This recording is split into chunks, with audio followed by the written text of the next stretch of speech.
Civiliens, civiliennes, bonjour, bonsoir, bonne nuit, tout dépend de l'endroit depuis lequel vous nous rejoignez ce soir. Ce soir, Michel, bonsoir. D'ailleurs, bonsoir à toi puisque toi tu es en soirée. Bonsoir Stéphane, bonsoir à tous et à toutes. Je vais proposer ce soir, Michel, d'étudier avec toi une question qui est très délicate, qui est celle du capital en fait, et du capital action. Peut-être que c'est intéressant, avant de rentrer dans le vif du sujet, comme d'habitude, de rappeler très brièvement sur le plan technique que vous nous rejoignez par deux canaux différents, soit vous nous rejoignez par l'intermédiaire de Zoom, et donc vous avez la possibilité de poser des questions que je vous invite à poser à notre modérateur Ignazi. Il y a un petit bouton qui s'appelle discussion, et c'est par cet intermédiaire que vous lui envoyez des questions, et dans une cinquantaine de minutes, on prendra plus de temps aujourd'hui, on pourra prendre connaissance de vos questions et tenter d'y répondre en direct. Puis vous nous rejoignez peut-être aussi en streaming direct sur YouTube ou bien en visionnant cette vidéo après coup, mais ça reste possible de nous envoyer aussi des questions via le site civilien.net. D'ailleurs, à ce sujet, je dois encore amener aussi un point de clarification, Michel. Si vous échangez des emails avec nous ou entre vous en mentionnant civilien.net, votre email n'arrivera pas à son destinataire. Pour une raison que nous ignorons, la plupart des serveurs informatiques bloquent les emails avec civilien.net. Alors, je vous invite à remplacer civilien.net par civilien.info et alors vos emails parviendront à vos interlocuteurs et nous avons mis au point une technique qui permettra de toute façon d'assurer que vous arriviez au bon endroit sur le site internet. Voilà, ça c'était pour les aspects extrêmement techniques. Pour aborder ce sujet, Michel, il me semble utile de revenir brièvement à ce que nous avons dit lors de l'émission civilienne précédente, lors de la rencontre civilienne précédente. Au cours de cette rencontre, nous avions évoqué une idée assez connue, assez répandue, pensée globale, agir local. Et tu avais montré que si on fait l'inverse, à savoir que si l'on pense localement, à travers l'exemple d'un magasin où je vais faire mes achats alimentaires, en somme, il n'y a presque rien qui soit purement local. Il y a en tous les cas toujours un lien avec le global. Et nous avions commencé à montrer qu'il y avait un enjeu à partir d'une action locale ou d'un pensée locale plutôt, de voir comment on pouvait agir au niveau global, au niveau des macrobes. Et ça, c'était un des points clés lors de notre précédente rencontre civilienne. J'avais évoqué notamment avec toi qu'une possibilité d'action au niveau global consistait à rassembler différents acteurs, par exemple dans une filière alimentaire, des producteurs, des distributeurs, des consommateurs, différents acteurs d'un territoire qui se rencontrent, qui se concertent, qui expriment librement leurs besoins, qui commencent à se former une image du global, justement, qui commencent à se former non seulement une image du global, mais qui commencent à être en mesure d'agir à un niveau global. Agir à un niveau global, c'est peut-être s'accorder sur certaines modalités de circulation des marchandises sur un territoire, s'accorder sur certains volumes de production. Et cette idée, qui est pratiquée, celle des tables de concertation entre producteurs, distributeurs, consommateurs, peut vraiment servir comme un point d'amorçage d'une action au niveau global. Mais il y a une question maintenant qui émerge. Très bien, imaginons que ça démarre comme ça. On se rassemble, des magasins, des cantines de collectivités, ce sont des acheteurs, des groupements d'achat, se rassemblent avec plusieurs producteurs alimentaires, ce sont des agriculteurs, des transformateurs. Il y a quelqu'un ou une ou plusieurs structures qui assurent le transport des marchandises des uns vers les autres, du stockage. Donc il y a tous ces acteurs qui commencent à travailler ensemble et avec un esprit agissons au niveau global aussi, ayant en arrière-plan la conception que le niveau global, c'est aussi le niveau mondial. Mais on ne sait pas déjà tout faire au niveau mondial, évidemment. C'est néanmoins dans cette direction-là que nous souhaitons œuvrer. Et voici qu'un acteur clé ou l'autre, vient à décéder. C'est forcément des choses qui arrivent tôt ou tard, ou bien pour une raison ou une autre, il doit cesser son activité et remettre son activité dans les mains d'une autre personne. Si cet acteur est un acteur très important sur ce territoire, au niveau local, il vient à décéder, par exemple, ce sont ses enfants qui vont reprendre l'affaire, et peut-être qu'ils vont la reprendre dans un tout autre état d'esprit, qui ne vont plus avoir cette intention d'une transition locale globale. Peut-être même qu'ils vont revenir dans des modes de fonctionnement tout à fait habituels, ou peut-être se sentir incapables de gérer cette entreprise et décider de la revendre. Si c'est une société, justement, ce n'est pas trop compliqué, quelque part, de revendre des sociétés. Encore faut-il retrouver un repreneur, mais on va revendre les actions à un acheteur. Et donc là, on voit bien que, quand bien même nous cherchons au niveau local à agir à un niveau global, il y a des facteurs qui peuvent fragiliser, voire contribuer à détruire tous nos efforts. Et un de ces facteurs, c'est celui que nous allons précisément aborder ce soir, c'est la question du capital action.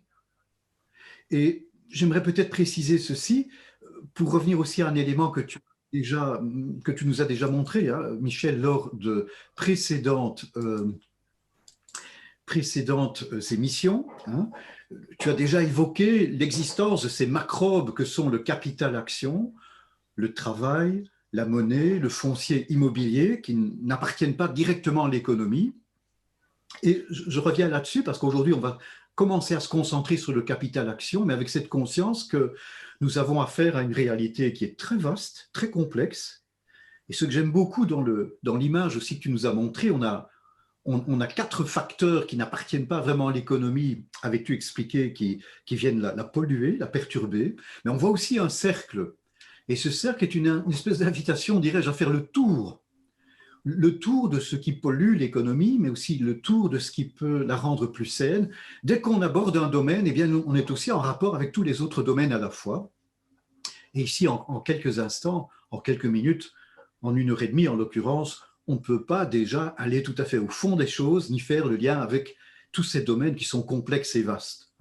Donc j'exprime ceci en préambule. Pour ceux et celles qui nous rejoignent, nous n'avons pas la prétention ici de pouvoir aller au fond des choses sur des sujets aussi délicats en plus et importants que celui du capital action. Néanmoins, une fois encore, nous allons nous jeter à l'eau, tenter de sortir out of the box, de penser les choses sur une base tout à fait différente et nouvelle, toujours aussi bousculante, si je puis dire, et nous n'hésiterons pas, encore une fois, à œuvrer dans cette direction de recherche des causes premières autant que possible pour tenter d'œuvrer vraiment dans un sens assainissant, et assainissant par rapport au macro notamment. Voilà, je me suis exprimé peut-être un peu longuement, mais pour jeter ces bases, ce préambule, puisqu'aujourd'hui nous rentrons dans un sujet qui est à la fois très important mais aussi très délicat, celui du capital action.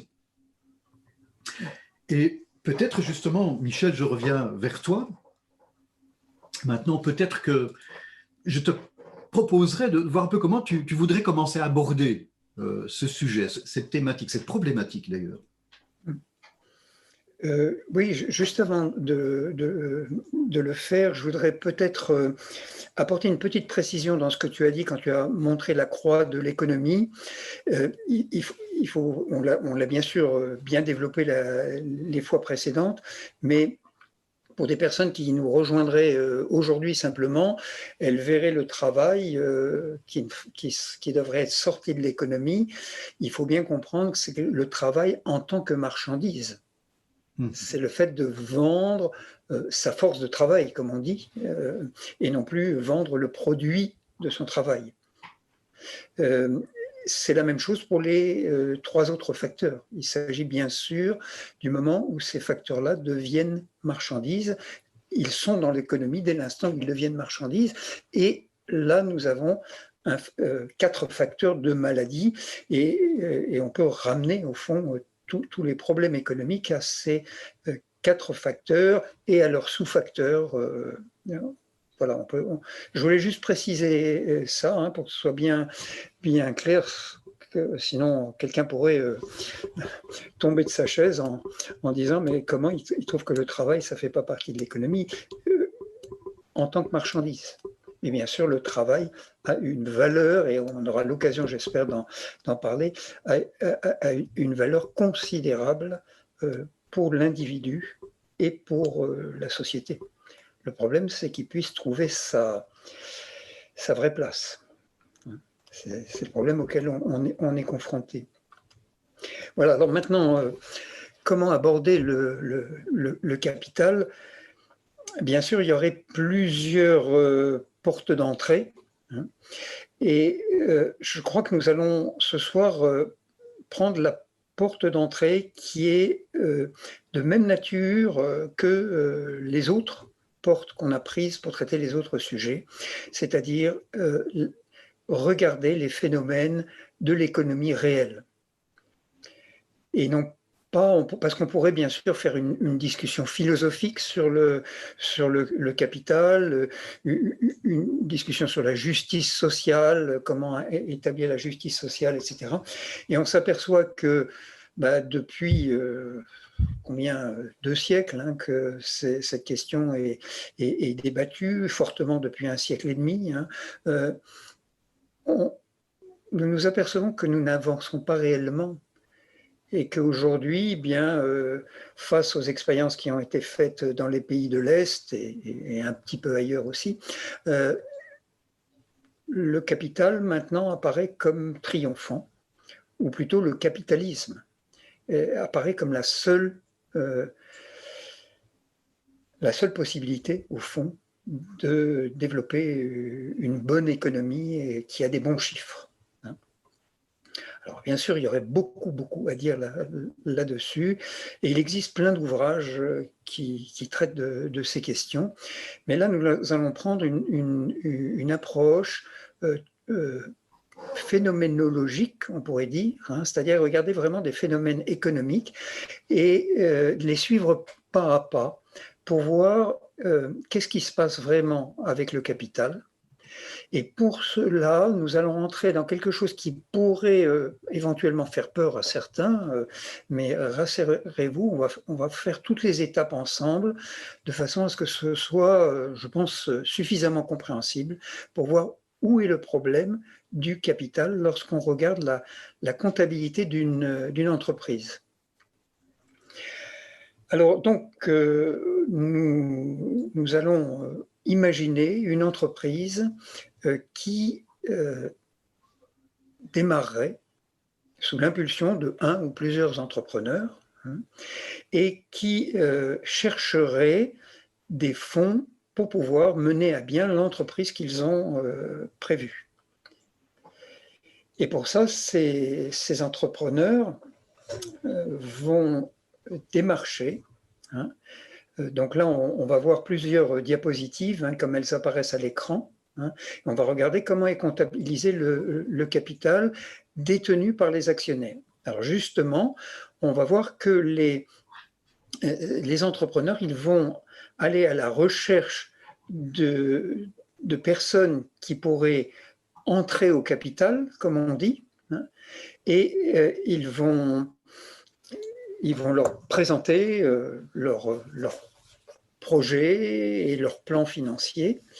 Et supposons qu'on ait 5 personnes qui mettent chacune 100 000 euros au capital. Nous aurions donc un capital de 500 000 euros. Mais on va voir tout de suite qu'une autre somme va intervenir après. Donc, comment allons-nous inscrire ce capital? Est-ce qu'on pourrait peut-être remonter à la vue d'avant, voilà, pour regarder comment les choses sont comptabilisées d'une façon générale. Là, je prends bien sûr le bilan et je vais le prendre d'une façon extrêmement schématique. Hein.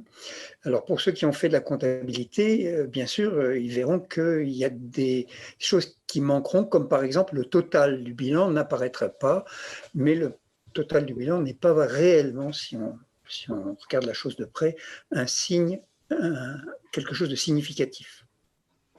Alors, juste pour la bonne compréhension, vous voyez qu'il y a marqué bilan 00, ça veut dire le bilan avant qu'on ait fait quoi que ce soit. Hein. On va avoir l'actif, une colonne actif et une colonne passif. Alors, c'est des termes un petit peu techniques, hein, pas toujours si simples que ça à comprendre.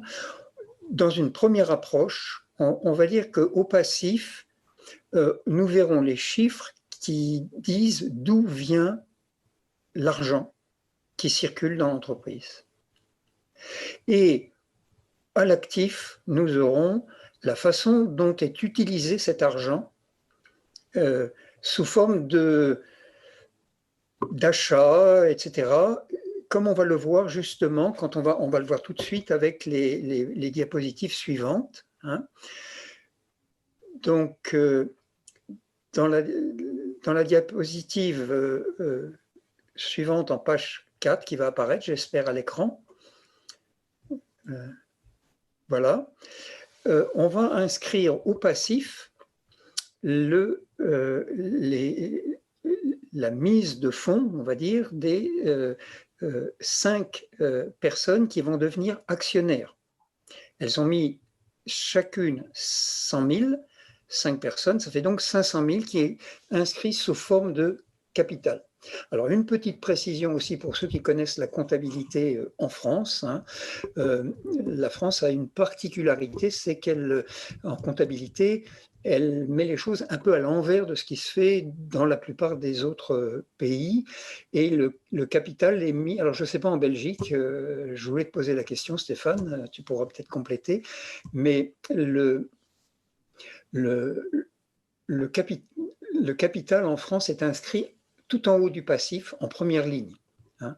Ça montre, ça veut dire beaucoup de choses, mais je ne vais pas épiloguer. Sachez simplement que là, je prends une forme d'écriture, encore une fois pour ceux qui connaissent la comptabilité, qui ne soient pas surpris que le chiffre arrive plutôt vers le bas du tableau. Hein. Ce capital de 500 000, il a donc été versé, mais où est-il ? Où se trouve-t-il ?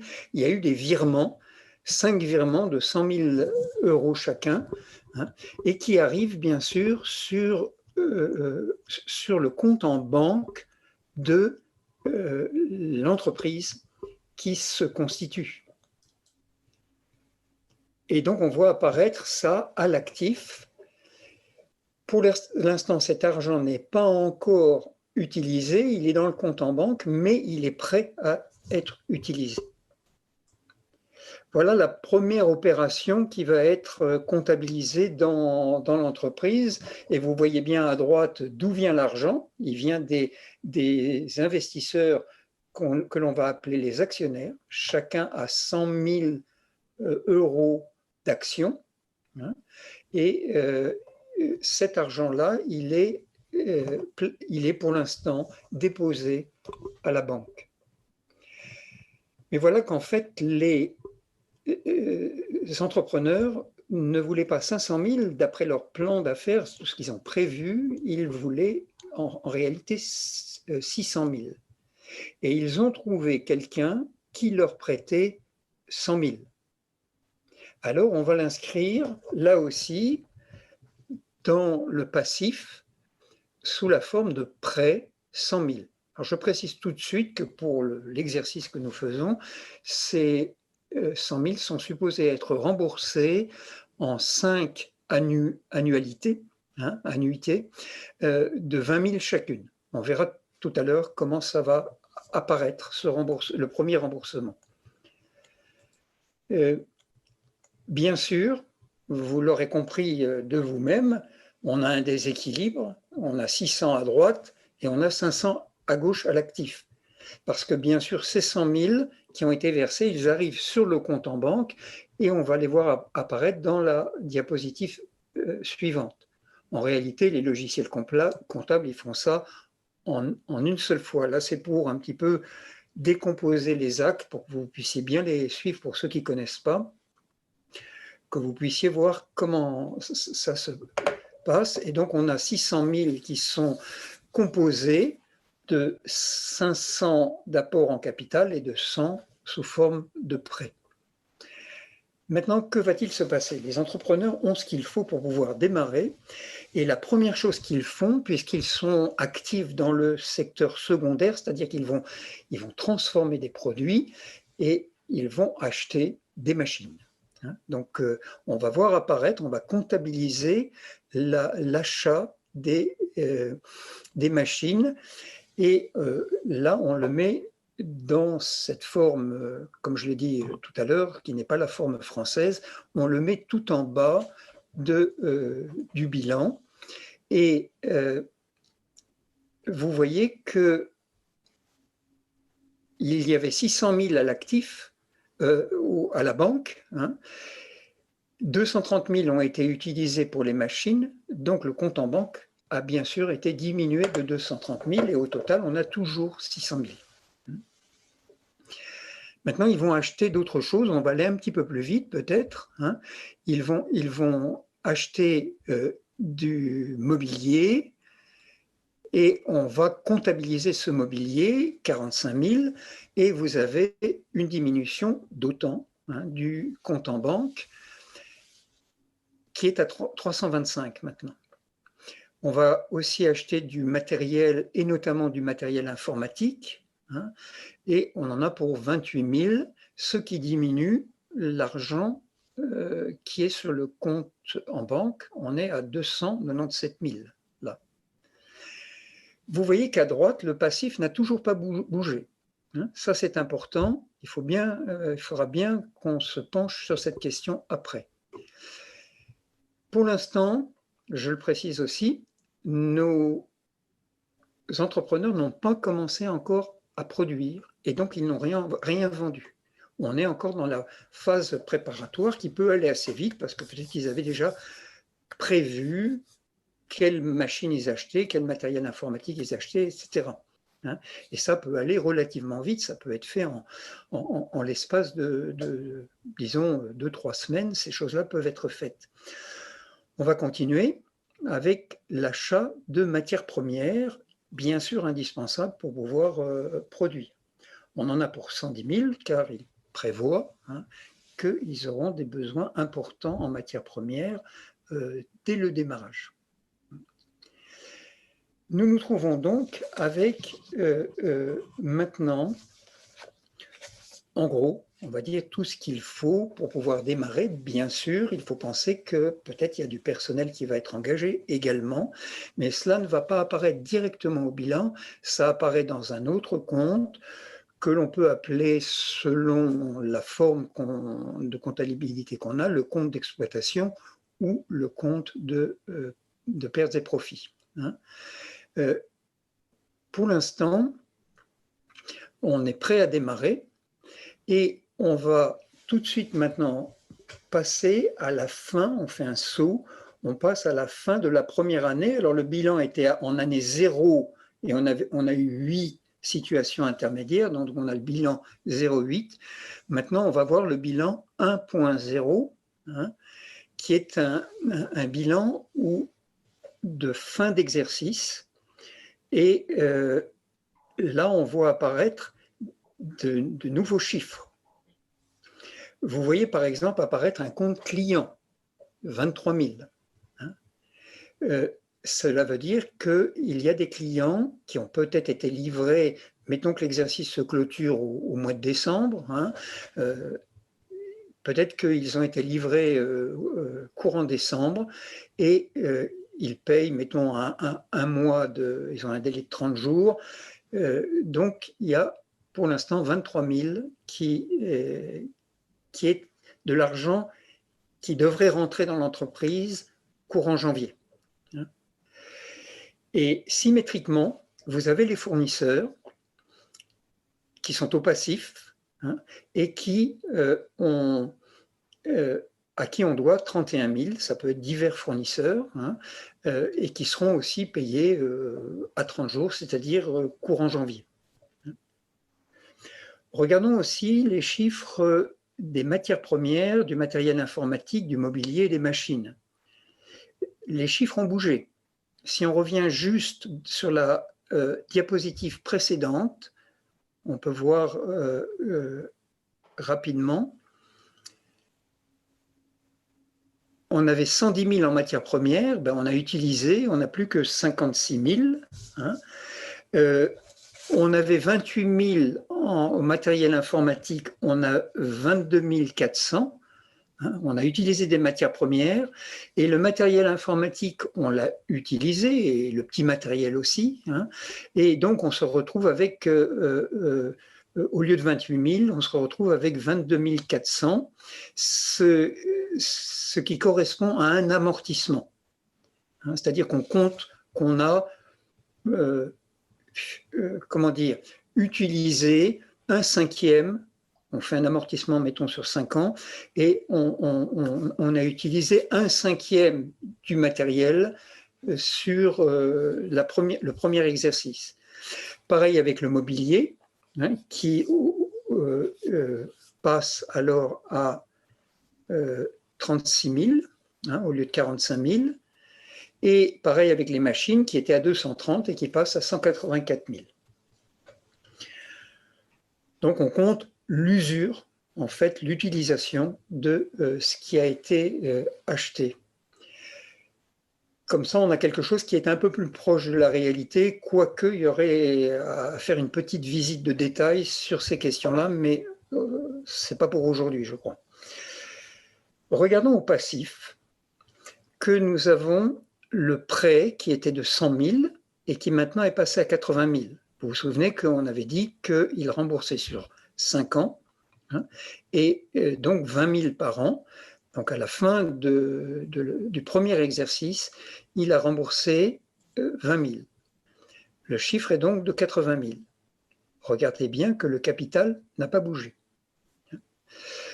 Nous avons un résultat de l'exercice qui est de 126 600. Ça veut dire de moins 126 600, ça veut dire qu'on a une perte en réalité du premier exercice, ce qui est tout à fait habituel dans la première année d'exploitation. Alors j'explique résultat reporté, on le comprendra peut-être quand on va passer au bilan de l'année 2. On cumule, souvent on détaille les deux.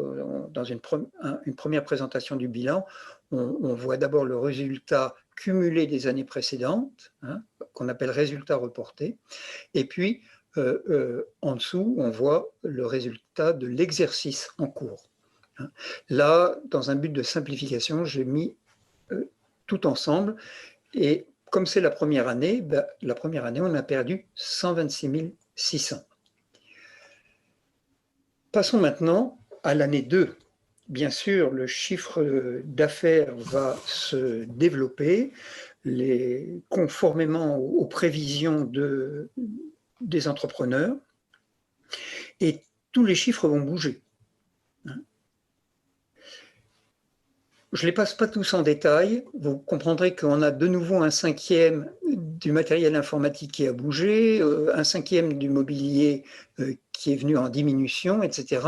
Donc, ces chiffres-là ont diminué. Hein. Les matières premières, ben, ça dépend où est-ce qu'on en est du stock de matières premières. Là, ce n'est pas une question d'amortissement chaque année. Hein. Ça dépend des besoins, de ce qu'on produit, de ce qu'on fait rentrer, si on fait rentrer un peu plus tôt, si on fait un peu plus de stock ou pas. Hein. Nous voyons aussi le chiffre des clients qui a bougé, mais ça, là encore, ça dépend du nombre de clients qui sont en cours pendant le mois de décembre et qui n'ont pas encore réglé leur facture. De même pour les fournisseurs, c'est la même chose. Ce qui nous intéresse maintenant, c'est de voir que nous avons au niveau du prêt 60 000, alors que à l'année 1, au bilan 1, nous avions 80 000 et nous étions partis avec 100 000. Hein. Donc on a diminué, bien sûr, amorti de 20 000 le prêt. Ça veut dire qu'on a remboursé jusqu'à présent 40 000 au prêteur. Le capital, lui, n'a toujours pas bougé. Nous avons un résultat reporté de moins 241 000, ce qui veut dire qu'on a eu une perte de 115 000 encore dans l'année 2. hein. Si on ajoute 115 000 et 126 000, on va se retrouver avec un résultat de 241 800 en négatif. C'est pour ça qu'il y avait besoin de capital au départ, hein, bien sûr, et du prêt. Les entrepreneurs avaient besoin de cela pour pouvoir justement faire face à toutes les dépenses, et sachant qu'ils ne feraient pas de bénéfices à la première année ni la deuxième année. Regardez qu'en banque, on a 210 000 qui proviennent des rentrées. Il y a eu un chiffre d'affaires de 500 000 la première année, en gros, hein. Moins 34 000 des clients. Vous voyez qu'il y a eu beaucoup d'argent qui est rentré sur le compte et qui en est ressorti pour acheter des matières premières et également pour payer les charges, c'est-à-dire par exemple le loyer, l'électricité, les transports, les véhicules, les collaborateurs de l'entreprise, etc. Donc il y a tout un flux d'argent sur différents comptes, mais qui n'apparaissent pas ici parce que nous ne regardons que le résultat final, c'est-à-dire ce qu'on appelle le bilan, hein, qui est un peu, comme on dit, la photographie à un moment donné de l'entreprise, hein, de sa situation. Alors maintenant, je vous propose qu'on fasse un saut. On s'imagine que dans l'an 3, dans l'an 4 et dans l'année 5, il va se passer beaucoup de choses dans l'entreprise, beaucoup d'achats, beaucoup de dépenses, hein, et on va regarder maintenant le bilan de l'année 5 pour voir qu'est-ce qui apparaît à ce moment-là. On ne va pas trop fignoler dans les chiffres du matériel informatique, mobilier et machines. Elles ont été amorties, mais on a racheté du nouveau matériel. Donc on se retrouve avec de nouveaux chiffres. D'un côté, les 230 000 de départ, par exemple, pour les machines ont été amortis, mais on a racheté de nouvelles machines, et même un peu plus, parce qu'il faut faire face à l'augmentation de la production et avoir des machines qui peuvent produire suffisamment à de bonnes cadences, on va dire. Bien sûr, il faut un plus grand stock de matières premières pour faire face à un chiffre d'affaires qui serait de 1 700 000 à peu près, hein. Donc, tout ceci est fluctuant, bouge beaucoup, hein. Mais regardez, une chose qui nous intéresse tout particulièrement, c'est la ligne du prêt. Cette ligne-là n'a pas bougé. Pardon.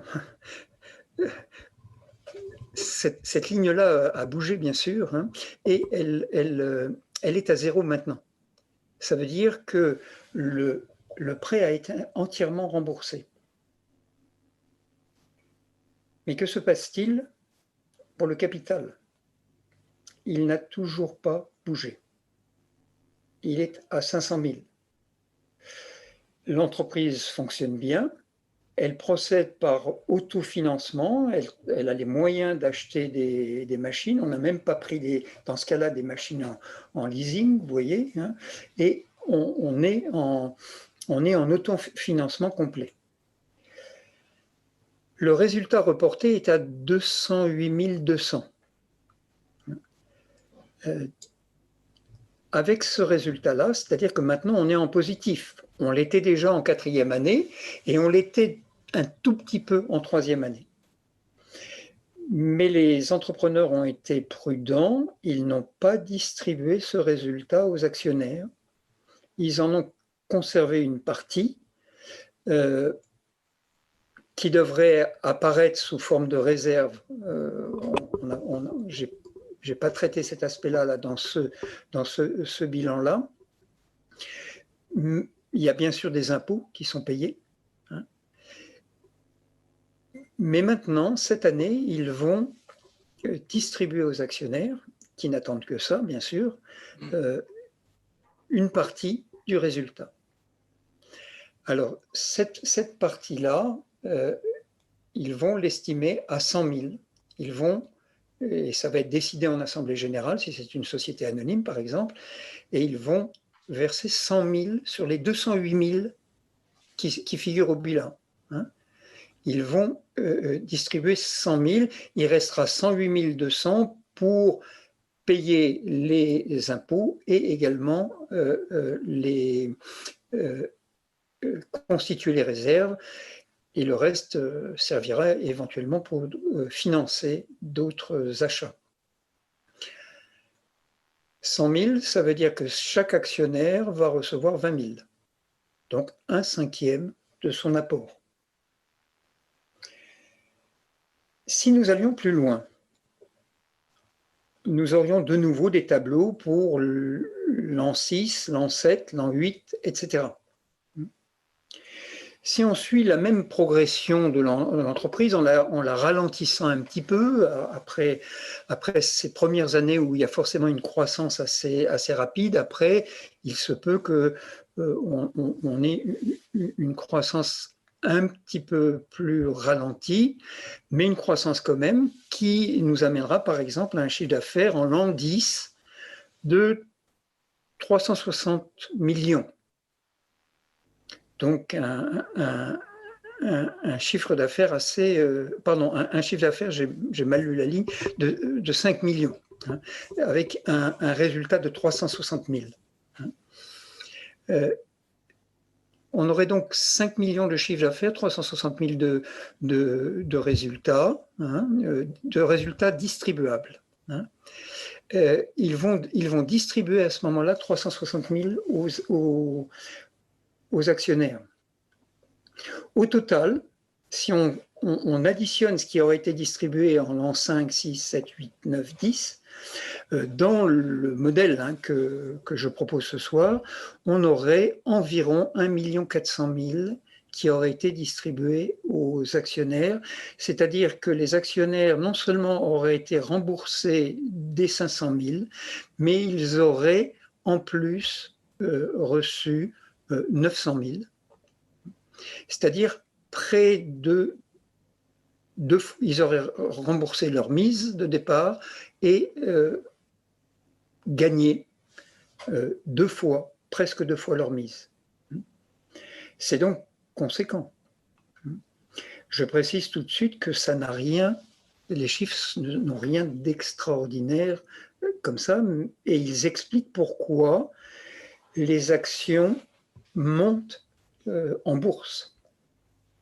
Parce que, supposons que cette entreprise, ce n'est pas le cas que j'ai pris là, mais supposons que cette entreprise fasse une entrée en bourse, eh bien, avec ce qu'elle propose là, les actions pourraient être vendues à un prix conséquent. Et c'est souvent ce que font les actionnaires qui ont mis au départ, c'est qu'ils revendent leur action en faisant une fois, deux fois, trois fois la culbute éventuellement, c'est-à-dire celui qui a mis 100 000, il va peut-être vendre ses actions 300 000, parce qu'il y a une promesse de bénéfice à la clé.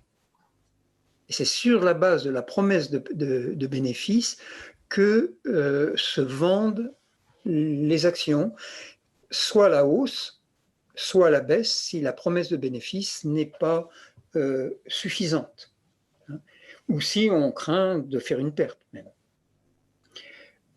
On ne va pas détailler cet aspect-là maintenant, mais vous avez vu sur le bilan 5 que le capital était toujours de 500 000, alors que le prêt, lui, a disparu du bilan.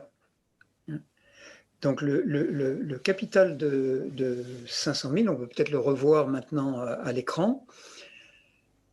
Voilà, ce capital-là n'a pas bougé.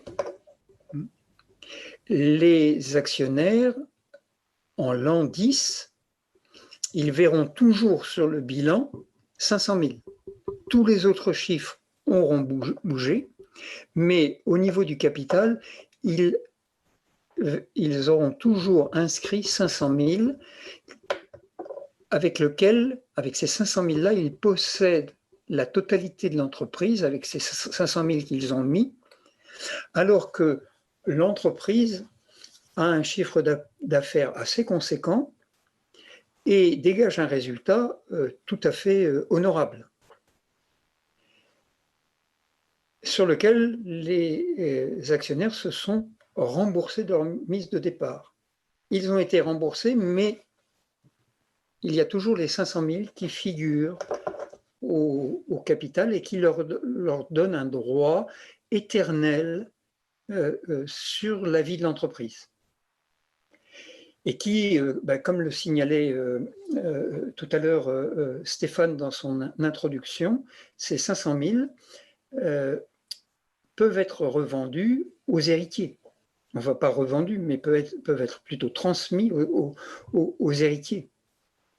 Ce qui veut dire qu'à ce moment-là, les héritiers vont pouvoir toucher les bénéfices de l'entreprise alors qu'ils n'ont en réalité rien fait pour ça. Donc on voit le problème que l'on a et qui apparaît dans la comptabilité directement, c'est-à-dire que nous avons un chiffre qui ne varie pas, qui est fixe, alors que tous les autres chiffres varient. Je précise, pour ceux qui ont un peu l'habitude de ces questions-là, que nous sommes mis de façon à simplifier dans le cas où l'entreprise procédait par autofinancement et qu'elle n'avait pas besoin de faire appel à d'autres actionnaires pour financer encore le développement de l'entreprise. Donc on reste avec un capital qui est fixe, ce qui se passe dans un certain nombre d'entreprises. Et nous avons donc une chose dont on peut dire au fond qu'elle est contraire à la vie, puisque la vie de l'entreprise est marquée au niveau du bilan par des changements constants au niveau des chiffres, et il y a une chose qui reste fixe, qui ne bouge pas du tout, c'est le capital. On a donc là une anomalie, alors que le prêt lui-même a été remboursé. Et la question donc qu'on peut se poser, mais au fond, pourquoi le prêt, le capital n'est pas considéré comme un prêt que l'on amortirait sur peut-être plus que 5 ans, mais que l'on amortirait au final, et qui à ce moment-là ferait que la ligne du capital ne figurerait plus au bilan de l'entreprise. Figurerait au bilan seulement ce qu'il reste dû comme prêt, et une fois que ces prêts seraient remboursés, la ligne prêt disparaîtrait aussi, bien sûr, et on verrait apparaître les fonds propres de l'entreprise, ce qu'elle possède, c'est-à-dire ses réserves, le résultat qu'elle n'a pas distribué, et on ne verrait plus apparaître la ligne capitale qui, au fond, ne correspond pas à la vie de l'entreprise, parce que ce capital de 500 000, il n'est plus dans l'entreprise. Il y a été pendant très peu de temps. Quand on a acheté les machines pour 230 000, quand on a acheté les matières premières, le matériel informatique, le mobilier, etc., il ne restait plus que, si on reprend le bilan 08, il ne restait plus que 187 000 dans la banque au moment où on a démarré l'activité.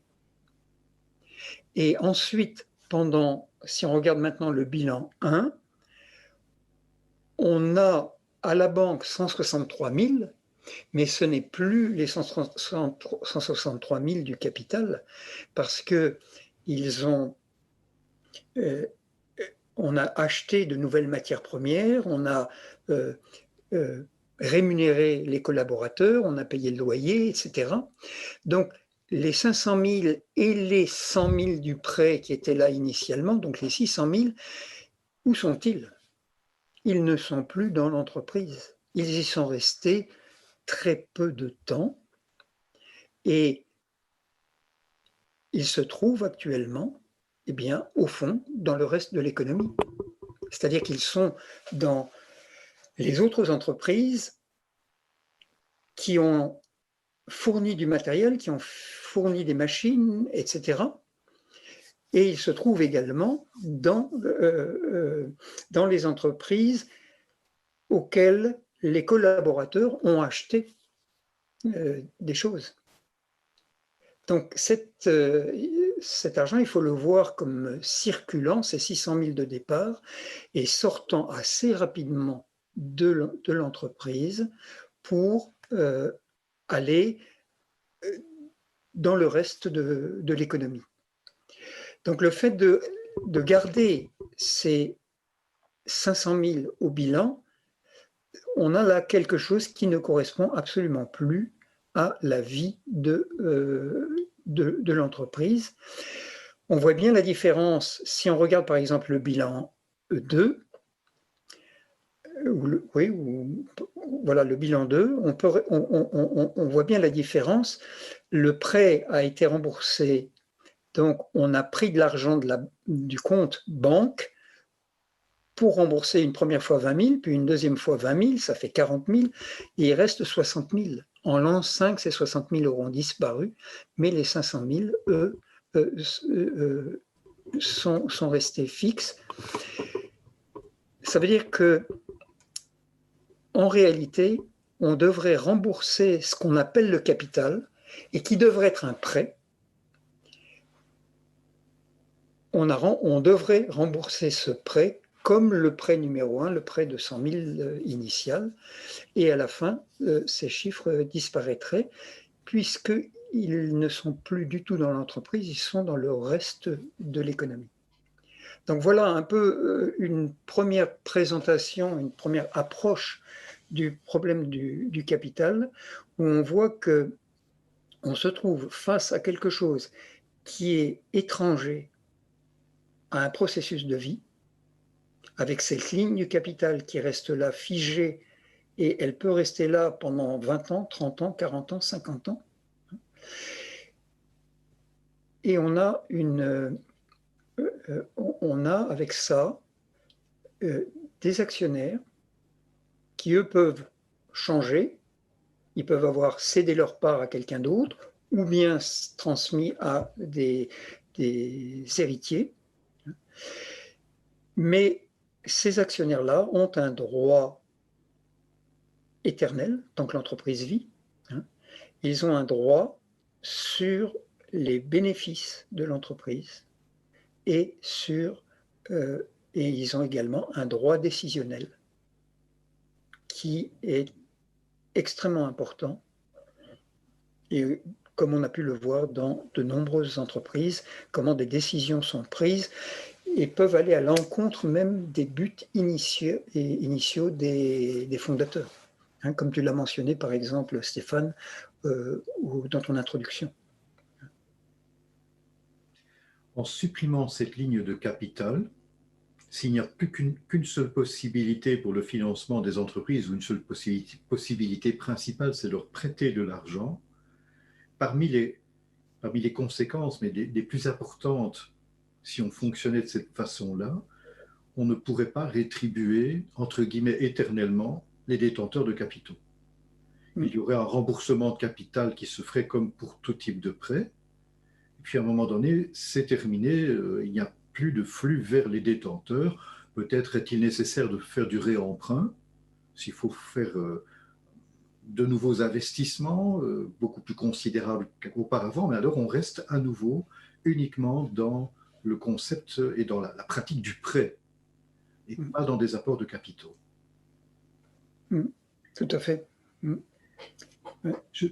Je me demandais, Michel, en t'entendant, je me disais que ça pouvait être peut-être précieux de voir que ce problème que tu mentionnes ici est tout à fait indépendant de l'intention des apporteurs de capitaux ou même de considération, peut-être que tu ne seras pas d'accord avec moi, hein, mais de considération morale, entre guillemets.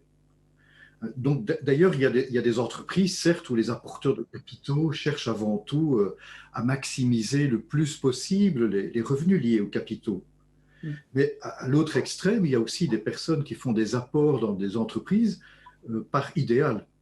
Ça se voit beaucoup d'ailleurs aujourd'hui dans les coopératives citoyennes et autres, on les appelle ainsi.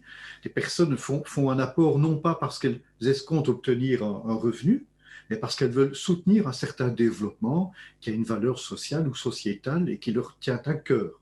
Il y a aussi des personnes qui prennent des parts dans des sociétés par solidarité. On le voit évidemment beaucoup dans des situations de crise, hein. Une entreprise étant en difficulté, ben un frère, une sœur, un père, une mère, un oncle, une tante fait un apport en capital pour maintenir l'entreprise à flot, hein, pour venir en soutien d'une entreprise en difficulté. Donc, ce que tu exprimes ici comme problématique de fond est une problématique qui est tout à fait indépendante de l'intention, me semble-t-il, hein, ou de la moralité ou de la présupposée ou pas immoralité des personnes. Ça n'a rien à voir. Le problème existe indépendamment de ces questions-là, et c'est un problème qui surviendra même si les intentions sont, entre guillemets, vertueuses. Si je fais des apports de part pour venir soutenir une entreprise dont je trouve qu'elle a une valeur sociale ou sociétale intéressante, importante, ou en solidarité, il n'en demeure pas moins que je suis quand même propriétaire de ces parts d'action dans cette entreprise et qu'elle va rémunérer ses actions. Et donc le problème reste entier. Peut-être qu'on peut jouer sur le taux de rémunération, mais j'y reviendrai peut-être tout à l'heure, c'est une autre question. Mais ça me semblait important de mentionner que là, on a affaire à un macrobe qui est indépendant de la conscience individuelle, à la limite, de la personne qui prend des actions. Oui, tout à fait, hein. Ça c'est bien de le souligner parce que on peut même pousser la chose à la limite dans deux extrêmes. Hein. Un extrême, c'est de dire c'est l'État qui est détenteur des actions. C'est ce qui a été voulu à l'Est, dans les pays de l'Est. C'est ce qui existe encore dans de nombreux États où l'État possède des entreprises ou a une participation significative dans les entreprises par exemple d'électricité, de transport public, etc. Hein. Et puis, alors, est-ce qu'on a changé le problème? C'est-à-dire qu'on l'a au fond pas changé. On croit de dire, puisque c'est l'État qui possède le capital, en fait, c'est nous, les citoyens, qui possédons les entreprises. Mais c'est une illusion. Et on l'a bien vu, dans les pays de l'Est notamment, mais on peut le voir ailleurs, où on peut avoir un pouvoir décisionnel de l'État important, pensant dans des entreprises d'électricité, par exemple. Hein.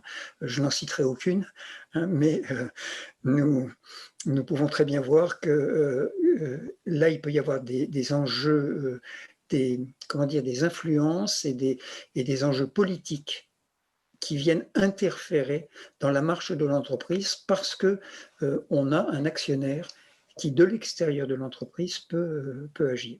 Alors bien sûr, ça, c'est des questions qu'on traitera dans notre rencontre numéro 9, hein, où il faudra qu'on revienne là-dessus et qu'on le développe. Mais à l'autre extrême, on peut avoir aussi le cas où l'entreprise est possédée par les collaborateurs. Et est-ce qu'on a changé le problème en disant que les collaborateurs sont propriétaires de l'entreprise? C'est peut-être un mieux, et certainement par rapport au fait qu'on ait des personnes qui investissent avec des vues capitalistiques, avec des vues de faire la culbute sur leur investissement. Hein. Mais même dans une société coopérative où on ne cède pas ses parts, et si on les cède parce qu'on a un autre collaborateur qui rentre, on les cède à leur valeur nominale, par exemple, hein, même là, on fait perdurer quelque chose qui, en fait, n'a plus de réalité, et c'est ça qu'il faut regarder. Il faut essayer que les chiffres collent le plus possible à la réalité de l'entreprise. Pour repartir du dernier exemple que tu viens d'exprimer ici, il y a des structures, dans certains pays, des structurations juridiques qui est telle qu'on peut en effet, dans certains types de statuts de société, limiter tout à fait la valeur de revente à la valeur nominale. J'achète des actions 100 €, je ne pourrai jamais que retrouver 100 € par exemple. Et puis il y a aussi des possibilités de limiter la rémunération des actions à 0%. En fait, il n'y a pas de rémunération du tout. Ce n'est plus possible d'ailleurs en Belgique depuis 1 an. On est toujours obligé de rémunérer les actions, mais ça peut être très très limité. Mais même dans ces cas de figure-là, on demeure malgré tout avec une ligne de capital qui n'est jamais remboursée. Bon, il y a encore un cas particulier dans certaines législations. Je prends le cas de la Belgique, encore une fois, je ne connais pas bien sûr toutes les autres législations, mais en Belgique, les coopérateurs peuvent se faire rembourser leur part de capital.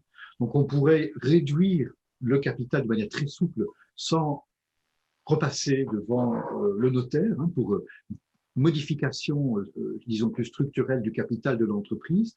Mais néanmoins, il y a toujours un minimum de capital, malgré tout, qui va se retrouver inscrit au bilan et qui donnera lieu à une possibilité de rémunération. Donc le principe lui-même n'est pas totalement supprimé. Donc je mentionnais ça pour dire qu'en effet, il existe des pistes qui permettent de limiter l'ampleur du problème que tu viens de décrire, quand bien même il y a du capital qui reste inscrit de manière éternelle dans le bilan de l'entreprise, on peut réduire l'ampleur de la rémunération du capital ou réduire la valeur des actions dans le cas de cession. Dans ce cas-là, il faut prendre des dispositions particulières, très fortes d'ailleurs dans les statuts, parce qu'une assemblée générale peut toujours modifier les statuts, sauf si on prend des dispositions qui rendent ça quasiment impossible.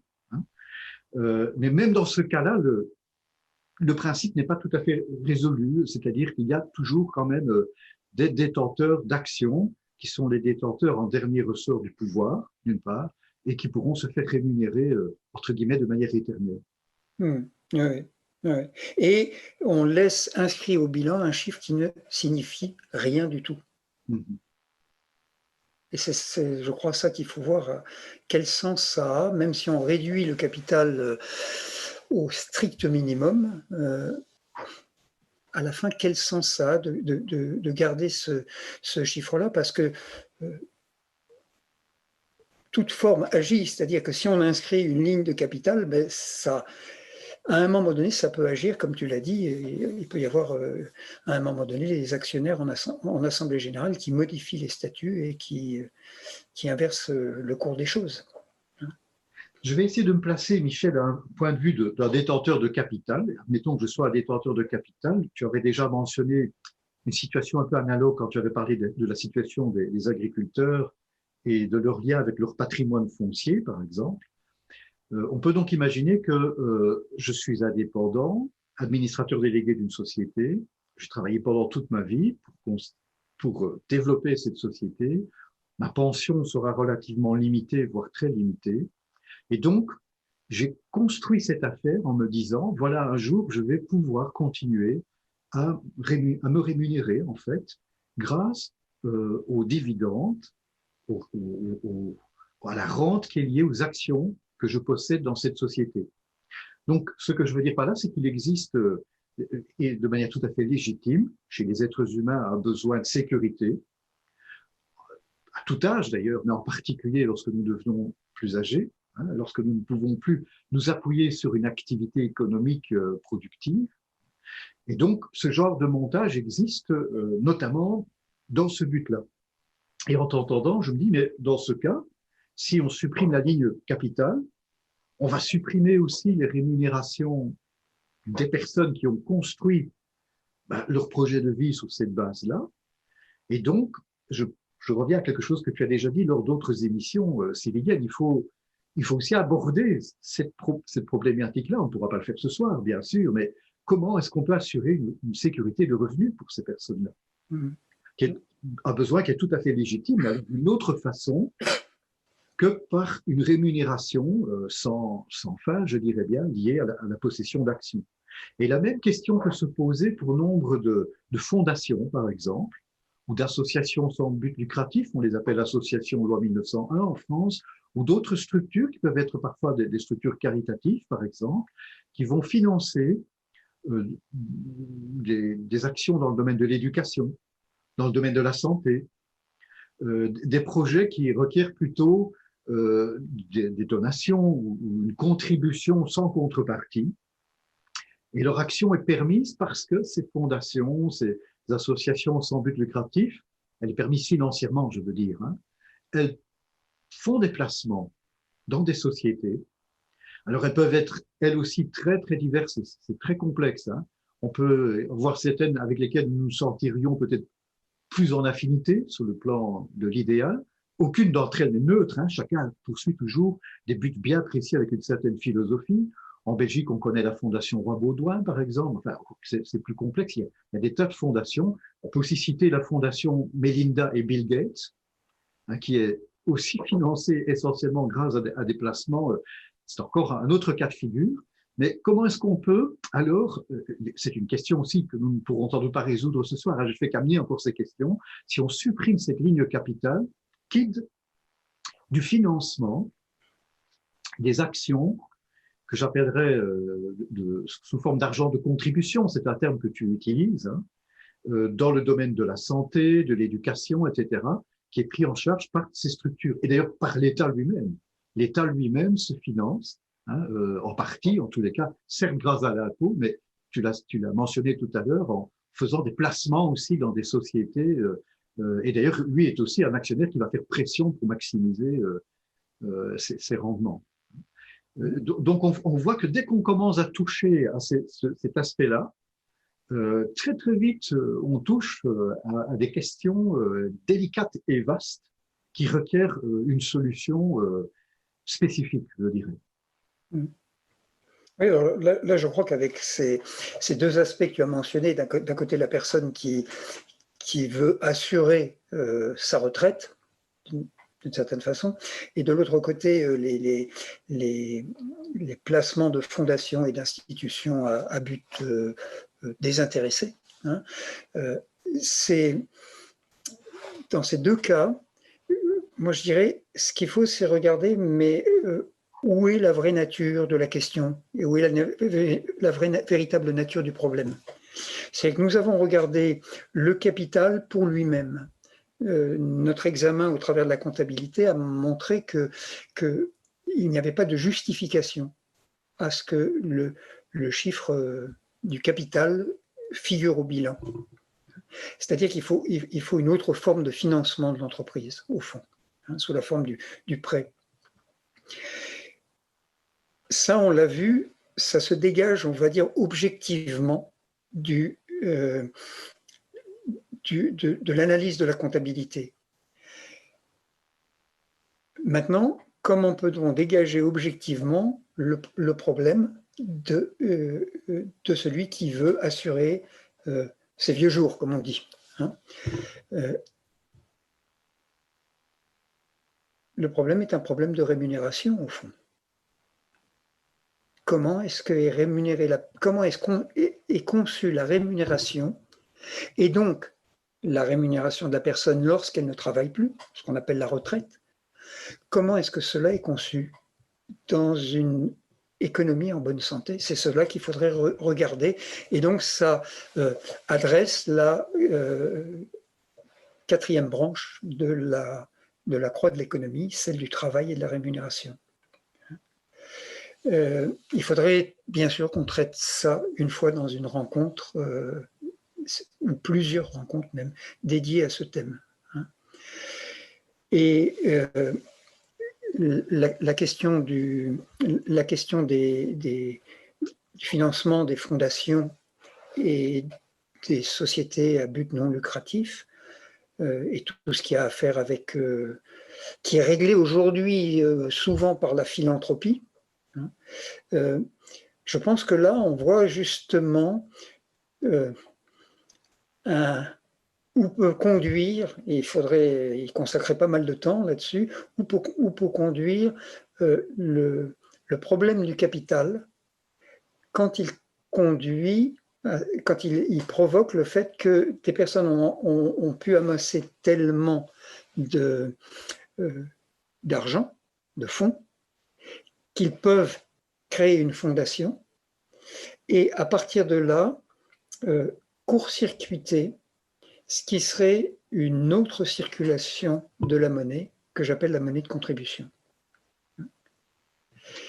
Et au fond, le problème du financement de ces fondations et institutions sans but lucratif, c'est un problème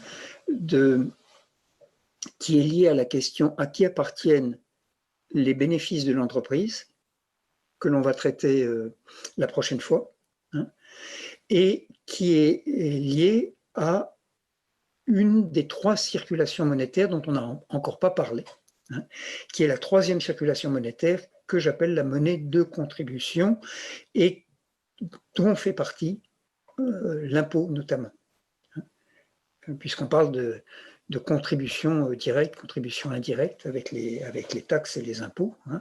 Donc on a là quelque chose qui relève d'un domaine extrêmement important et vital pour une économie en bonne santé, c'est la monnaie de contribution. Il faudra absolument le traiter. Ça demande un petit peu de patience, désolé, mais on ne peut pas faire autrement, je crois. Ça me fait penser que j'invite les participants en direct à nouveau à nous communiquer les questions et plus précisément à les communiquer à notre modérateur Ignacy. Vous voyez peut-être apparaître un petit menu. Ignacy nous communiquera tout ensuite à Michel et moi-même. Donc je vous invite à nous communiquer vos propositions de questions ou peut-être vos commentaires.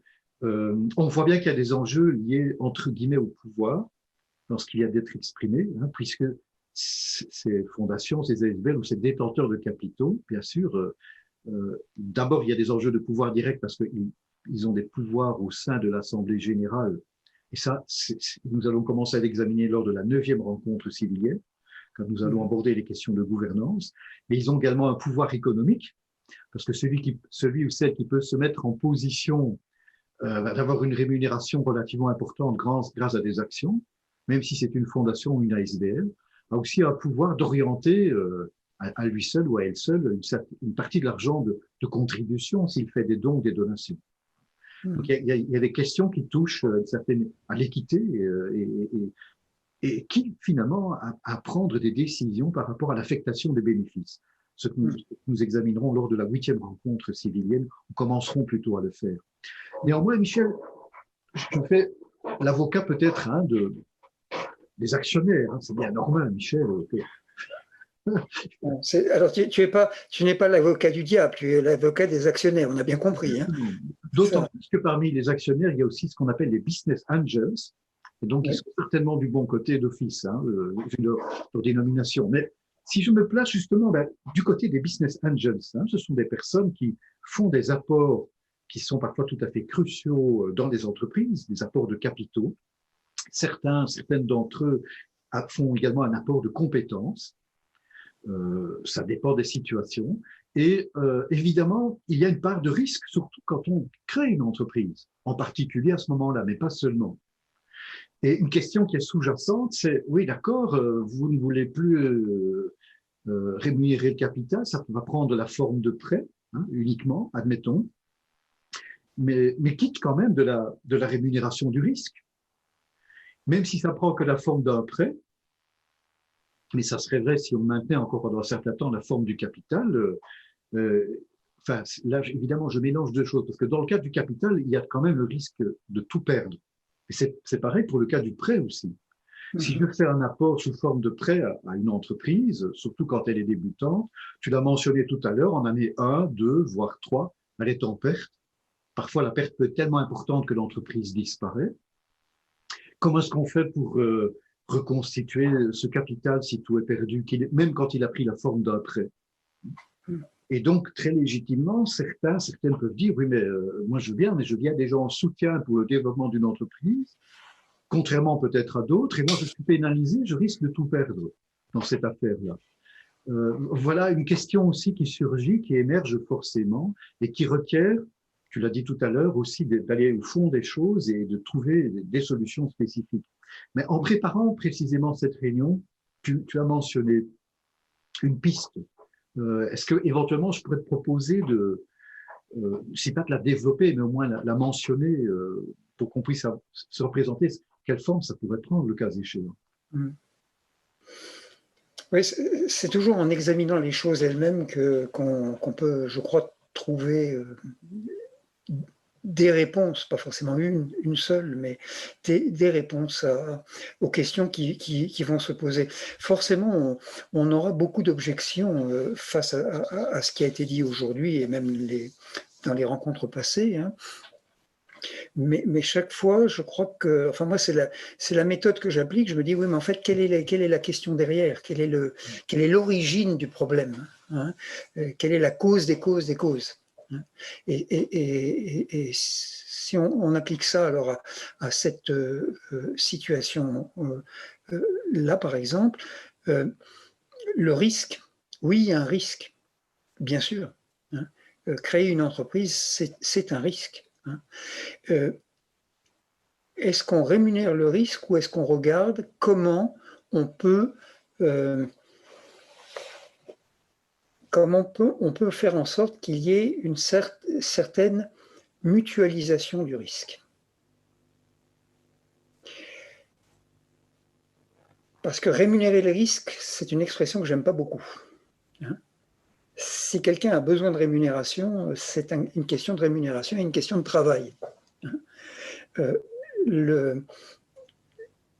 Ce qui est important, c'est de répartir le risque.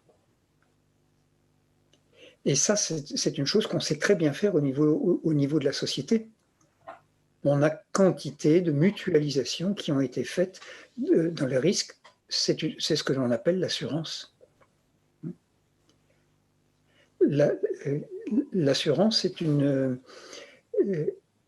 mutualisation du risque. Avec notre voiture, par exemple, on sait qu'on peut faire un accident qui peut entraîner des dégâts considérables, des centaines de milliers d'euros, par exemple. Or, nous payons une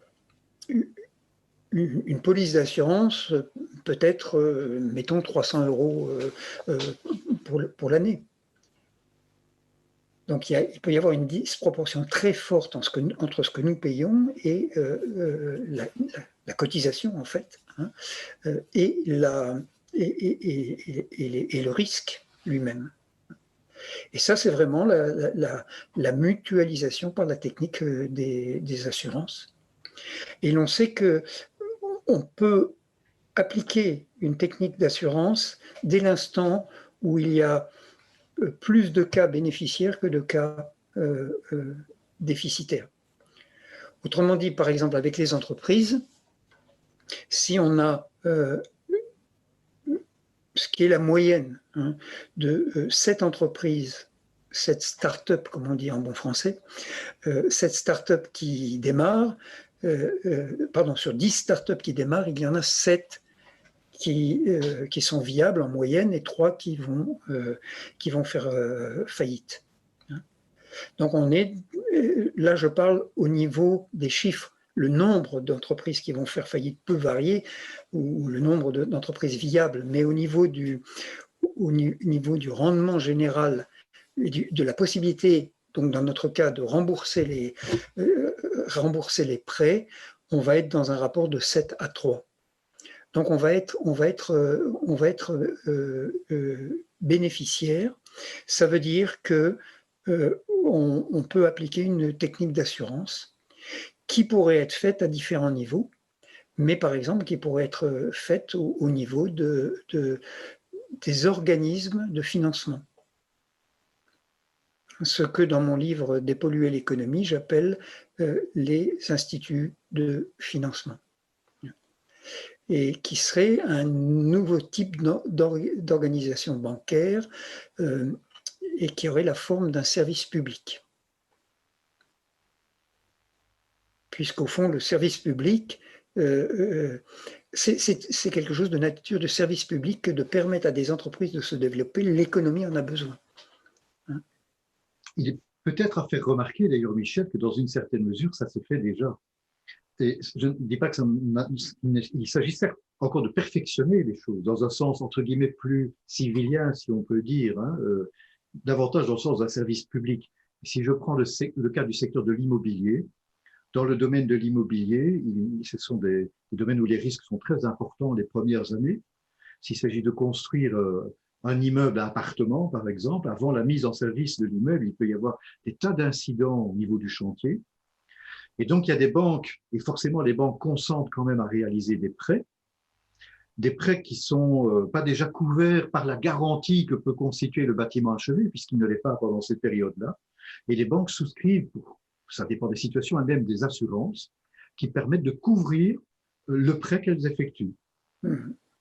Donc, on n'est pas en dehors du réel quand on parle de telles choses, hein, et certainement qu'il y a des experts qui pourraient nous donner beaucoup d'autres exemples. Bon, il y a les fameux aussi CDS, hein, CDS, Credit Default Swap, hein, qui sont malheureusement utilisés de manière spéculative, mais il existe des sociétés déjà aujourd'hui spécialisées dans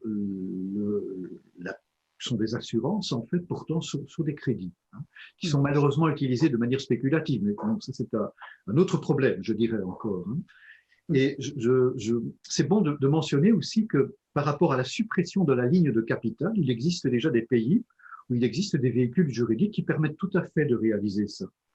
Je ne connais bien sûr évidemment pas la législation de tous les pays. Hein. Je vis moi-même dans un pays dont la surface est très limitée, mais depuis 2019, il y a eu un changement très important du code des sociétés et des associations, et qui permet maintenant formellement aux associations sans but lucratif, si l'on préfère, hein, donc les associations loi 1901, c'est l'équivalent en France, de réaliser des opérations commerciales et industrielles comme opération principale.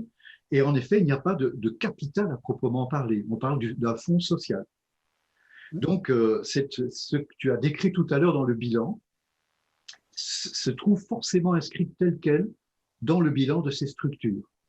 Elles vont se financer grâce à de l'emprunt, elles vont pouvoir reporter des bénéfices, entre guillemets, mais qui ne pourront jamais faire l'objet d'une rémunération auprès d'actionnaires.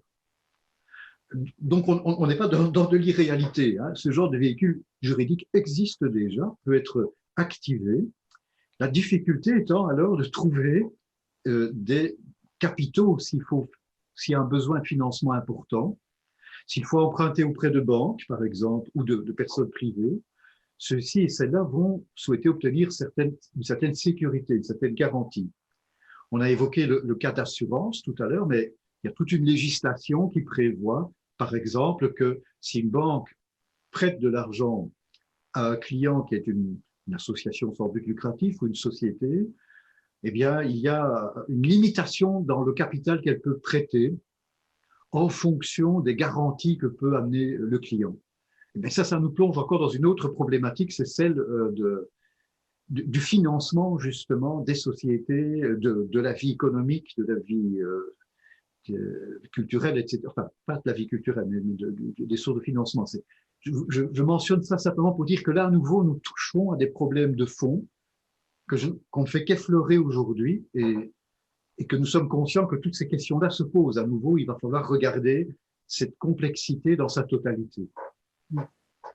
Oui, et je voudrais rebondir sur ce que tu as dit concernant le fait que les entreprises, je perds le fil là tout à coup, ce que tu as dit au début de ton intervention. Il faudrait que je me souvienne, Michel. Mais je crains avoir perdu le fil aussi. Et là, je l'ai bien perdu. Non, oui, voilà, ça me revient avec ce que tu as dit avec les possibilités qui existent déjà d'avoir des financements qui ne sont pas inscrits sous forme de capital au bilan de l'entreprise. Et d'un point de vue général, je trouve que c'est bien qu'on se rende compte que, au fond, presque tout existe presque tous les outils existeraient ou ont existé à une époque pour transformer la société dans laquelle la société civile a un véritable rôle, le rôle qu'elle devrait avoir. Ça peut exister sous une forme de germe, en tout petit, à un endroit. Ça peut exister sous forme caricaturale, dans sa forme opposée, dans sa forme, on va dire, peut-être déformée, tordue. Mais que je crois que ça pourrait être presque rassurant de se dire que dans le champ social, tout est là en potentiel. Ce qui manque, c'est le fait de trouver la bonne place de chaque chose et de trouver quelle est l'idée de fond de telle ou telle mesure qui est prise sous une forme déformée. Mais de quoi elle est porteuse au fond? Et je dis rassurant cette chose-là parce que ça montre qu'il ne s'agit pas de tout reprendre à zéro. Il ne s'agit pas forcément de faire un great reset, pour prendre une expression très, très tendance aujourd'hui. Et même si on voulait faire un great reset dans le sens civilien, ce ne serait pas forcément nécessaire. Il suffirait de laisser la possibilité pour que les civiliens puissent, par eux-mêmes, faire les choses et d'entériner sous forme législative les expériences qui auraient été concluantes. Ça rejoint ce qu'on a traité dans notre, je crois, rencontre numéro 3, de dire donnons le droit à l'expérimentation aux civiliens, qu'ils puissent, c'est-à-dire à l'ensemble de la société civile, facilitons un droit à l'expérimentation géré par la société civile, non pas par un État central, je reprends ce qu'on avait vu à l'époque,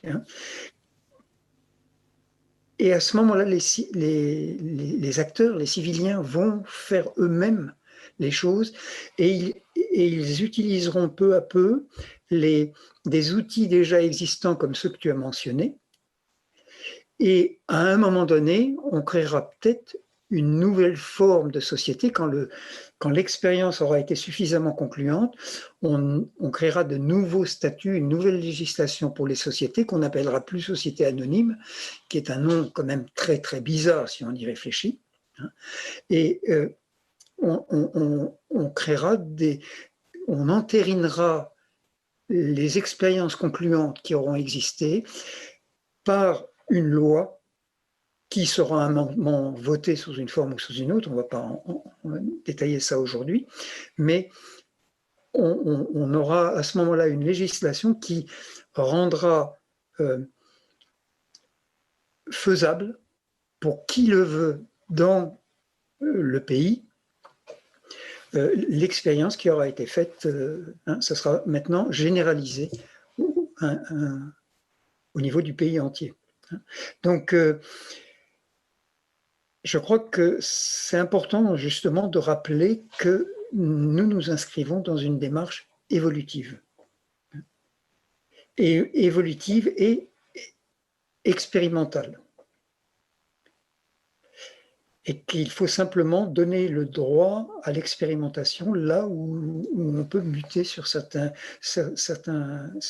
problèmes.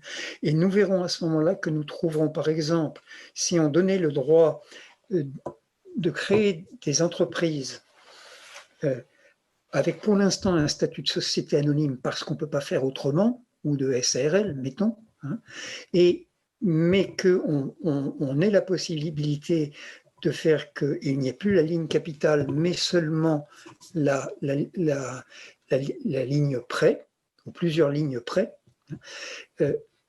Si par exemple on pouvait expérimenter ça, dans le cadre de ce qu'on appelle la législation sur les sociétés anonymes, eh bien, on pourrait, on verrait à ce moment-là que on aurait plus de personnes et d'institutions que l'on croit qui seraient prêts à tenter l'expérience. Parce qu'aujourd'hui, il y a beaucoup de gens qui ont de l'argent à disposition, qui vont faire ce qu'on appelle des placements éthiques, qui est au fond quelque chose qui me fait bondir à chaque fois. Qu'est-ce que ça veut dire un placement éthique? Parce qu'un placement éthique, il est toujours un placement. Et il faudrait parler de la question de qu'est-ce que c'est qu'un placement. Quelle question ça propose? Et on l'a vu avec un placement dans une société anonyme sous forme d'action. On voit que ça ne correspond au fond à rien, sauf à recevoir bien sûr des dividendes ad vitam aeternam, mais que pour la santé de l'économie, ça ne correspond pas à grand-chose. Donc, la question n'est plus de faire un placement, mais de pouvoir faire un prêt. Un prêt qui correspond à l'idéal que l'on porte soi-même.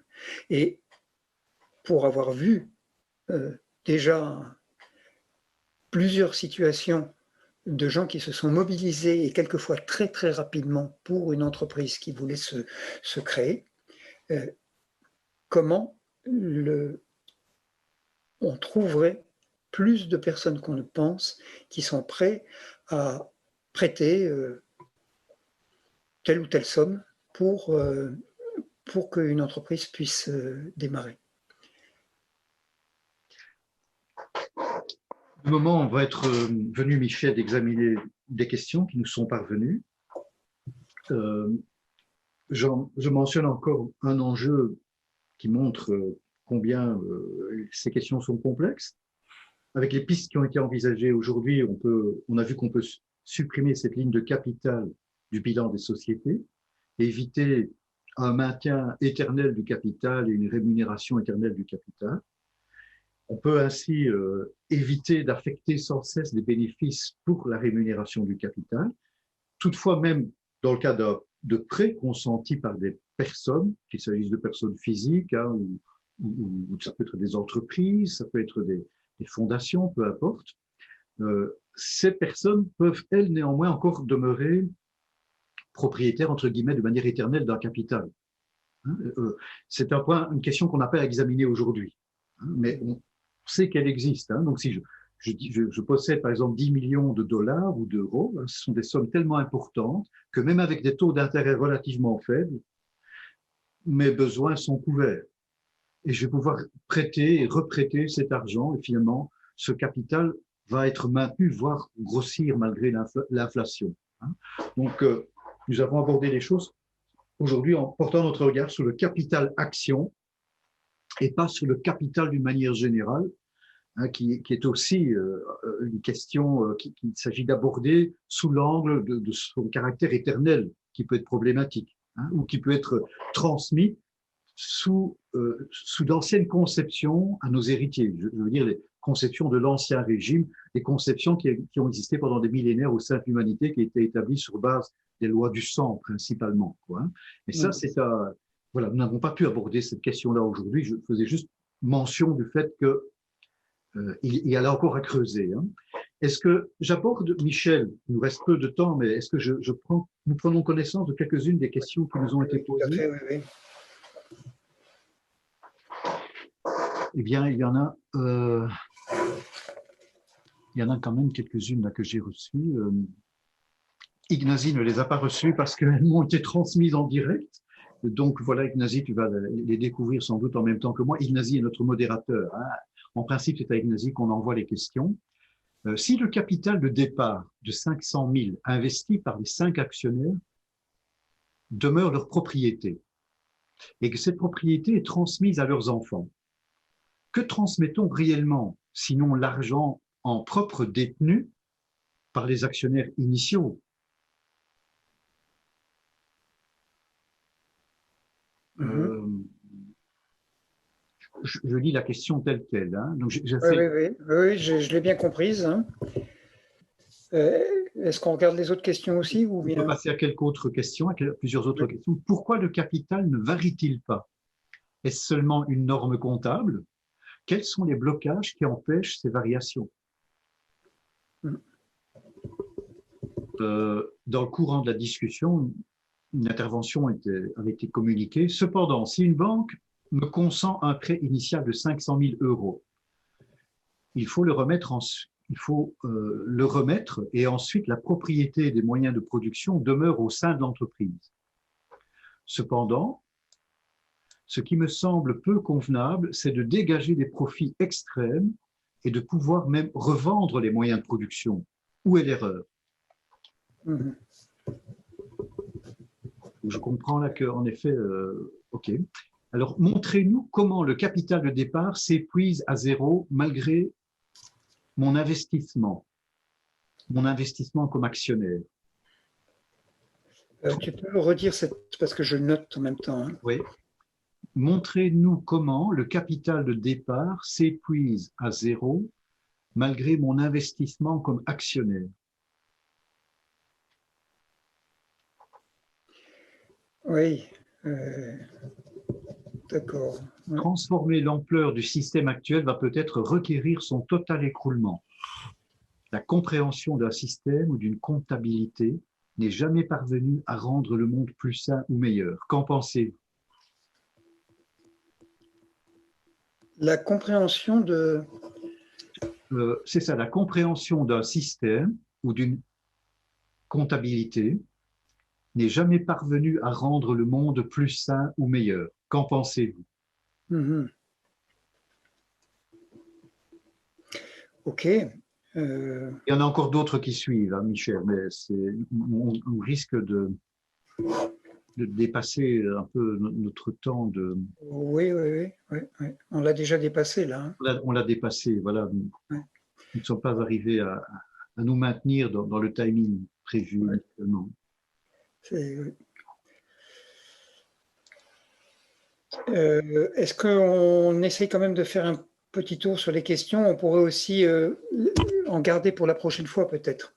On peut en regarder pour la prochaine fois. Nous venons aussi de commencer à faire une petite expérience qui consistait à mettre certaines questions sur le site civilien.net.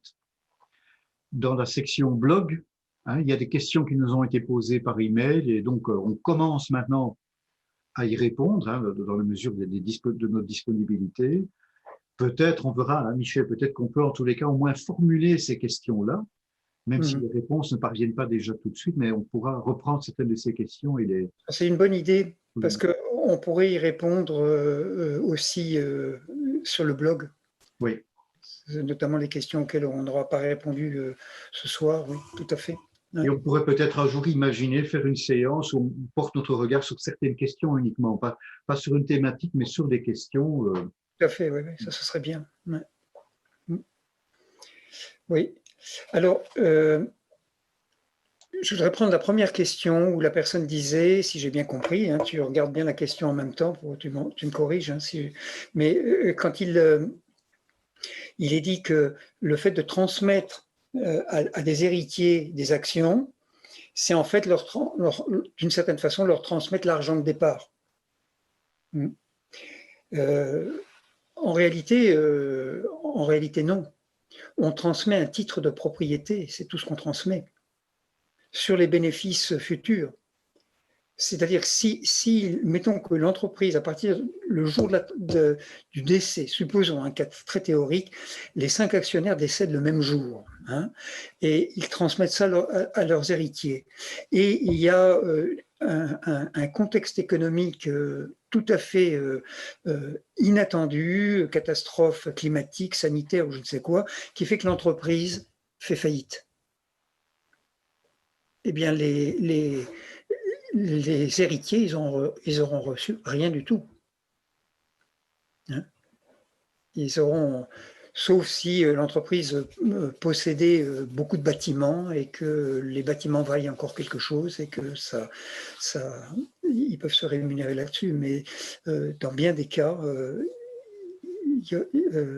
il ne recevrait rien. Ça veut dire que cet exemple extrême montre qu'en fait, on transmet un titre de propriété, c'est tout.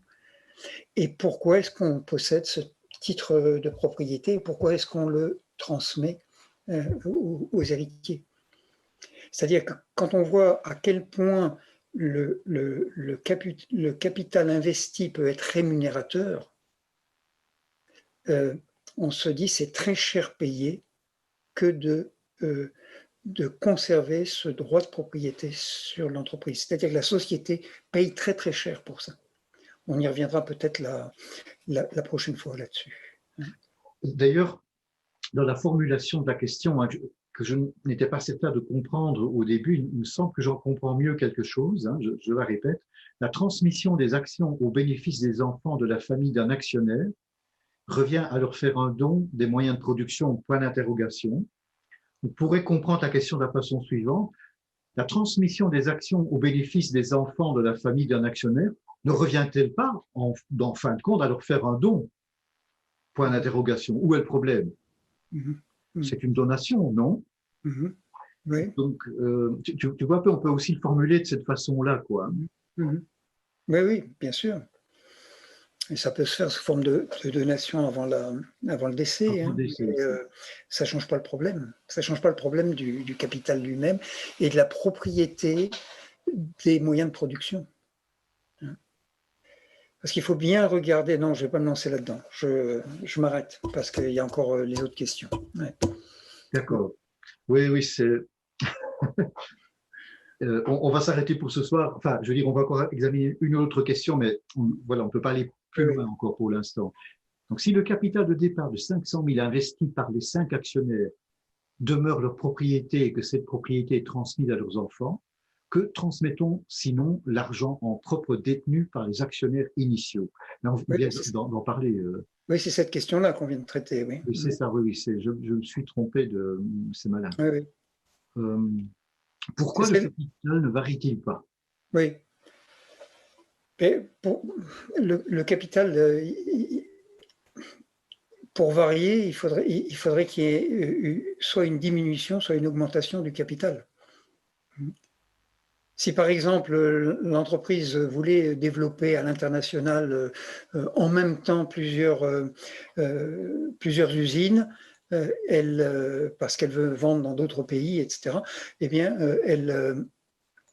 elle aurait besoin peut-être d'un financement et à ce moment-là, elle ferait rentrer d'autres actionnaires ou les actionnaires existants remettraient encore de l'argent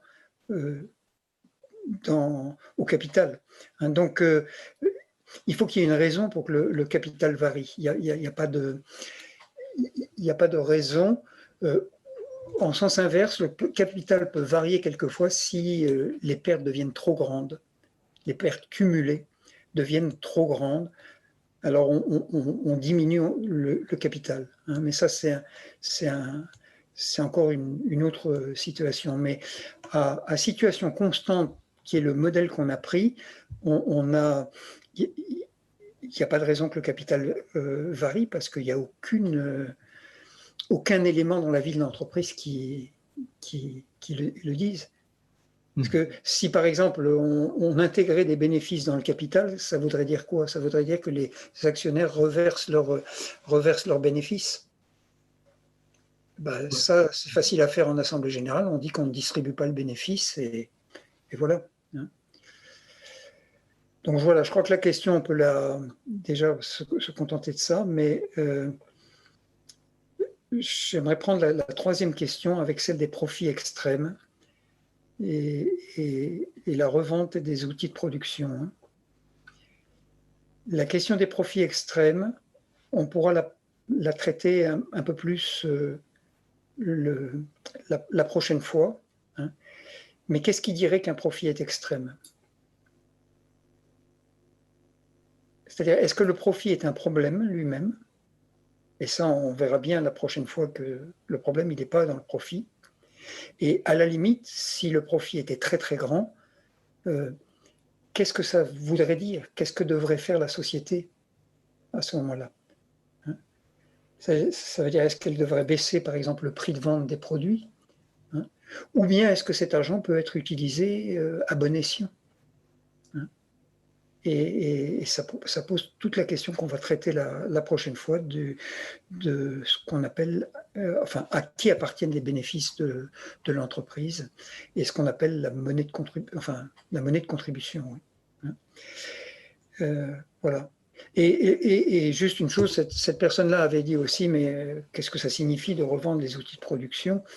Ben oui, c'est comme on l'a vu quand on a regardé la croix de l'économie, une entreprise est faite pour vendre des produits ou des services, hein, mais qu'elle se vende elle-même ou qu'elle vende ses outils de production, c'est une perversion du but de l'entreprise. Et quand on vend une entreprise en pièces détachées, comme par exemple quand un fonds d'investissement achète une entreprise qui possède plusieurs filiales et qui les revend en pièces détachées, les unes après les autres pour valoriser son investissement, on est dans une perversion totale de l'entreprise et donc dans une aggravation de la maladie de la société. C'est pas la même chose que, bien sûr, si on revend d'occasion une machine. Hein, on se comprend bien, ça c'est pas revendre l'outil de production, c'est parce qu'on va en racheter un autre. Hein. Mais revendre l'outil de production sous forme de revendre des départements de l'entreprise, par exemple, ou revendre les actions de l'entreprise, c'est malsain dès le départ parce que c'est contraire au but de l'entreprise elle-même. Voilà ce qu'on peut dire. Est-ce qu'il est déjà 26 Il y a encore quelques questions en effet en suspens. Éventuellement, je pourrais les lire. Peut-être que nous ne commençons pas à y répondre, mais... Il y en a déjà deux qu'on n'a pas, que tu as lu déjà et qu'on n'a pas... On n'a pas abordé. Ouais. Moi, je crois que si on fait... si on avait les gens directement dans une salle vivante, on pourrait dire est-ce qu'on prolonge, mais là on ne sait pas. Moi, ça m'est égal, moi. Mais si on veut se tenir un horaire, peut-être qu'on... Qu'en penses-tu? Je pense que c'est préférable de clôturer maintenant, mais nous conservons, et ça va être d'ailleurs automatiquement le cas, nous conservons précieusement ces questions. Nous allons échanger au sujet de ces questions lors de la préparation des prochaines rencontres. Quoique nous y reviendrons peut-être pas tout de suite, hein, puisque les thématiques sont déjà programmées. On les a mentionnées à plusieurs reprises, mais nous conservons néanmoins les questions pour retravailler certains aspects le moment venu, soit via le site Internet, soit lors de futures rencontres civiliennes. Voilà ce que l'on peut proposer, me semble-t-il, Michel. Oui, moi je crois que c'est une bonne idée de les mettre sur le blog, et puis on va essayer d'y répondre, soit toi, soit moi, hein, très, très, très rapidement. Comme ça évitera d'accumuler, parce qu'on a déjà un peu du retard, et il faut qu'on écluse maintenant. Ça, je crois que ce serait bien. Oui. Alors c'est le moment de saluer tous ceux et celles qui nous ont rejoints ce soir, civiliens, civiliennes, qui nous rejoignaient de plusieurs endroits différents de la planète, hein, raison pour laquelle il est toujours important de vous dire bonjour, bonsoir, bonne nuit, bien sûr. Nous nous retrouvons le 6 décembre prochain, et puis encore le 20 décembre. Le 6 décembre, nous l'avons déjà mentionné à plusieurs reprises, mais c'est parfois la mémoire qui fait défaut, c'est la question, Michel, à qui appartiennent les bénéfices de l'entreprise, précisément. Et le 20 décembre, quel rapport entre la gouvernance d'une entreprise et la société civile? Nous resterons dans des thématiques qui sont quand même dans la continuité assez directe de ce que nous avons commencé à explorer aujourd'hui. Voilà. À une prochaine fois, Michel. Oui, à très bientôt et bonsoir à tout le monde. À très bientôt. Au revoir.